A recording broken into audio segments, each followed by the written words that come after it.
is that the men that are equipped intellectually, physically, and culturally, that are equipped for leadership placement and leadership responsibility don't have the opportunity. For every successful vision, it starts with a purposeful beginning. Women choose Krista and saying, stay tuned, stay connected, hit the subscribe button, and turn on the notification. Stay with us.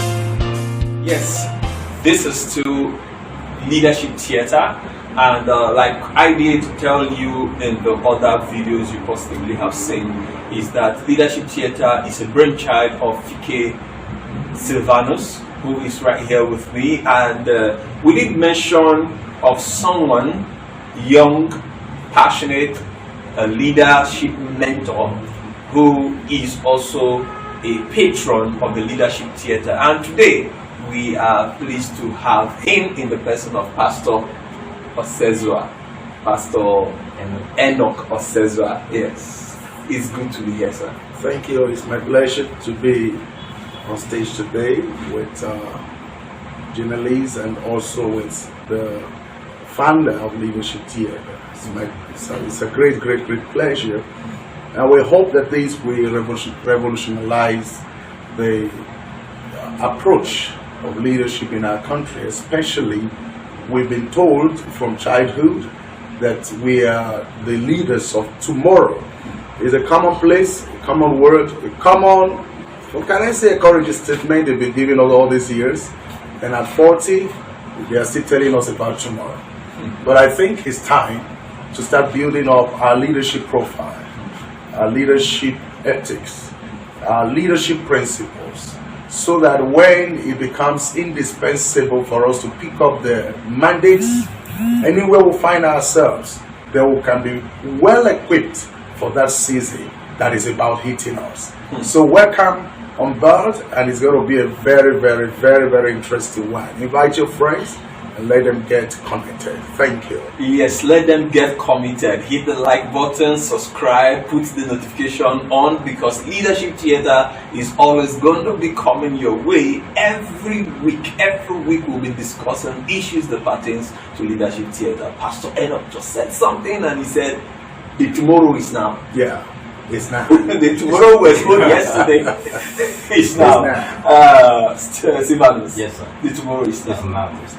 It begins here. It begins here. It's not just now, it's here. It starts here. So now, you did tell us that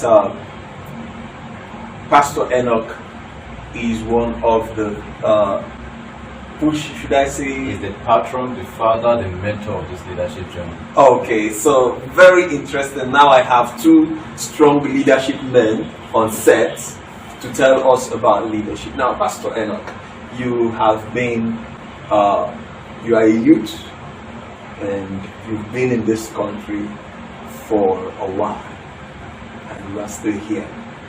Let me ask you a very pertinent question. What angers you? Well, I think our beloved country, Nigeria, has been so privileged by God. God has given us men of excellence, almost in every field of endeavor. And when it comes to leadership, I think one of the disheartening discovering I've had over the time is that the men that are equipped intellectually, physically, and culturally, that are equipped for leadership placement and leadership responsibility don't have the opportunity.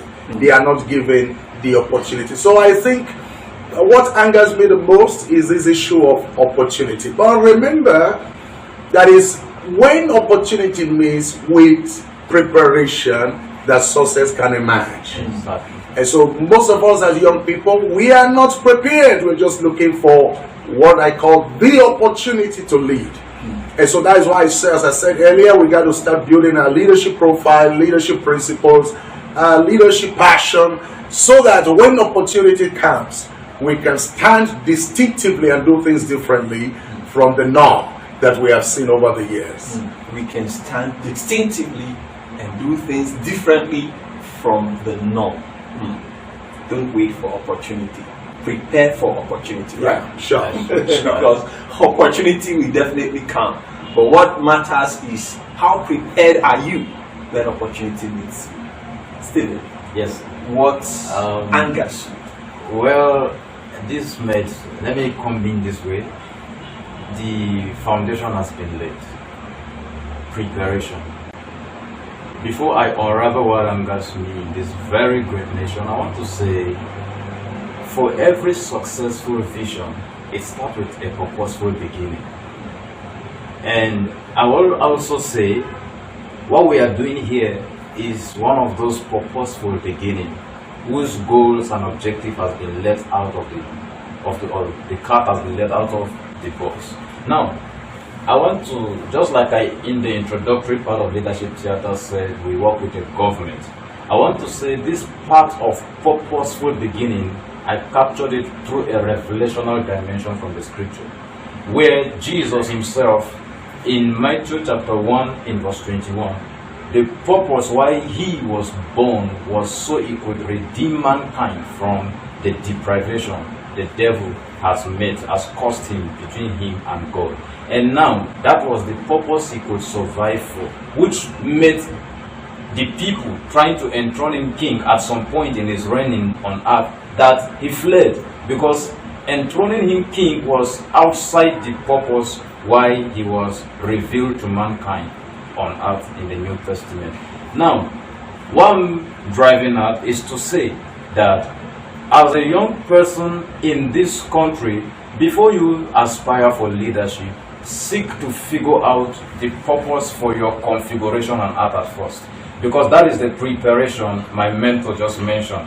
When you discover where you are configured to function, it gives you the confidence to take lead role in preparing for the opportunity. So what angers me is the inability of self-discovery of the youth in this nation that has made the youth in this nation remain an instrument of chaos and have been used as objects in the hands of the old and wicked men of this nation to frustrate the peace and development of this great nation.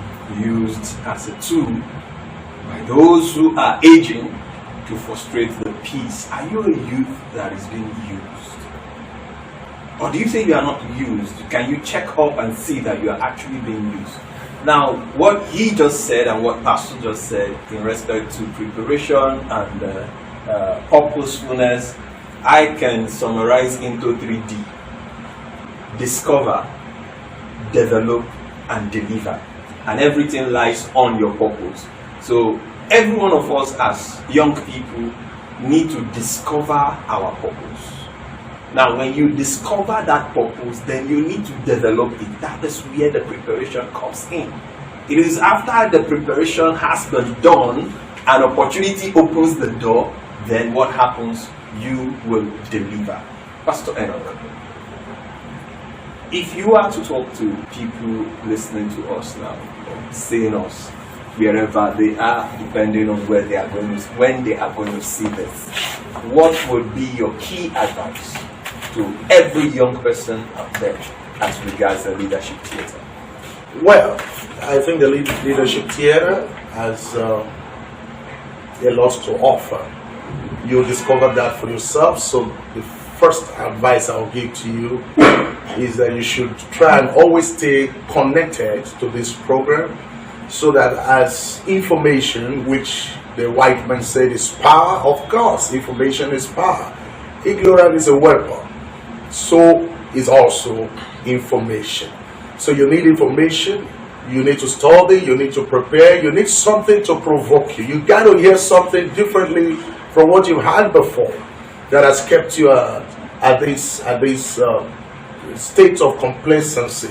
You got to hear something differently that will motivate you, that will push you. So the greatest advice is that this is a privilege, opportunity for you to stay connected and get information that will spur you up and possibly stir up your passion for leadership. Of course, as the program progresses, we're going to look at different areas of leadership. You don't have to only vie for the position of a president. Of course, if you are going to be a husband tomorrow or a father tomorrow. That is leadership in the home front. And then if you're going to go to school, you become maybe the class rep. That is leadership in the educational, realm. Different areas of leadership. You might have the opportunity to be grouped in a particular project, and they tell you you are the head of so and so group in charge of so and so project. That is leadership. But we got to do something differently. The leadership is not just all about what you can get, it's all about what you can give. That is why we don't lead from behind, we lead from the front. So I welcome you again to Leadership Theater in Lot on the table. So you can dine with us anytime we come online. It takes a good follower to lead, because you don't lead from behind, you lead from the front. But you have to come from behind to get to the front. If you don't learn the principles of good followership, you can't lead. Yeah. Because you won't know the expectations of your followers. You won't know how it feels to be a follower. You won't know how it feels to be in a state where you have no opportunity to make decisions. Where somebody makes decisions for you and telling you, push it down the throat. And so you should be able to come to that place where you can feel what your followers feel, and that way inform most of your decision-making policies. Exactly. So I'm assuring you that we will be talking about some principles of followership. Because it takes a good follower to make a good leader. Because yes, and vice versa. So on a closing note, because the next video you are going to see is on the 3 hours of politics in Nigeria. So the closing note for this section. I am so privileged to have my mentor here, and he has spoken everything that should mark as a closing remark of this particular session. And so I just want you to stay enthusiastic, stay alert, stay passionate, and wait for the 3 hours of politics, because it's going to take a whole lot of series on this particular topic until 2023 is done and dusted, because a lot of its impact is going to be felt by everyone in 2023. And that is why the enlightenment comes today and follows. Alright, so the next video you'll be seeing is the 3 hour of politics in Nigeria. I remain Choose Krista and saying stay tuned, stay connected, hit the subscribe button and turn on the notification. Stay with us.